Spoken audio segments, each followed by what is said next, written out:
Merci, Monsieur le Président. Monsieur le Président, mes chers collègues, c'est avant tout un témoignage que je souhaite apporter à cette Assemblée. Le témoignage de la lente disparition des valeurs qui ont fait de notre nation d'un nombre de quartiers aujourd'hui concernés par ce pieux mensonge qu'est la politique de la ville. J'ai grandi et vécu 17 ans dans les quartiers nord de Marseille. À l'école, on nous parlait d'histoire, de géographie, de mathématiques, de français. À la maison, on nous parlait de l'école. Entre nous, on parlait de filles, de voitures, de l'OM. Peu à peu, nous avons vu déjà arriver dans le quartier, à l'école, pour nous expliquer que nous vivions dans des cités, des lieux différents des autres, que certains d'entre nous n'étaient pas des Français comme les autres. Puis tout a changé. Là où il n'y avait que des enfants, il y avait désormais des Italiens, des Algériens, des Portugais, des Comoriens, des chrétiens, des Juifs, des musulmans. La fin de l'innocence. On a repeint les tours, on a démoli d'autres. Mais sous la peinture, rien de neuf. Les associations sportives, culturelles se sont communautarisées, politisées.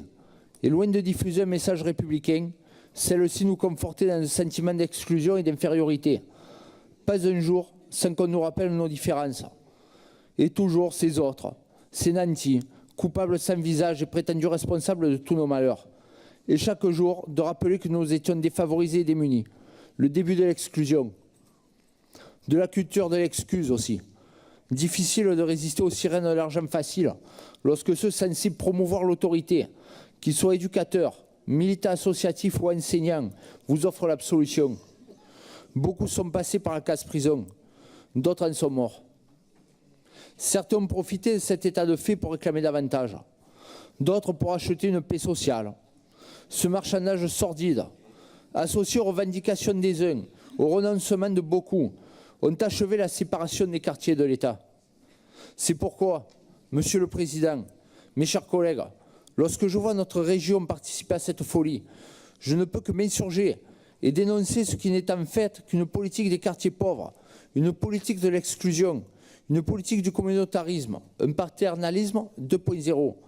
Cette politique de la ville, que vous appelez de vos voeux, Monsieur le Président, est une machine à diviser qui ne profite qu'à certaines associations, repus d'argent public, à certains politiciens clientélistes, aux criminels ainsi qu'aux éléments les plus radicaux qui utilisent un sentiment d'exclusion, construit de toutes pièces, oui, construit de toutes pièces pour détourner la jeunesse de nos valeurs, des valeurs de la République, messieurs, dames. Les habitants de ces quartiers ne sont pas des Français de seconde zone et ne demandent qu'à être des citoyens comme les autres et non d'éternels assistés. Ce n'est pas avec des études, des modélisations et des expérimentations que l'on ramènera ces quartiers dans le giron de la France, mais plutôt en remettant en avant une véritable égalité républicaine, en commençant par lutter efficacement contre la criminalité et le communautarisme, en rendant ces lettres de noblesse à l'apprentissage du français et des idéaux qui ont structuré notre société. Nous voterons donc contre cette libération, Monsieur le Président, mes chers collègues. Je vous remercie de votre attention.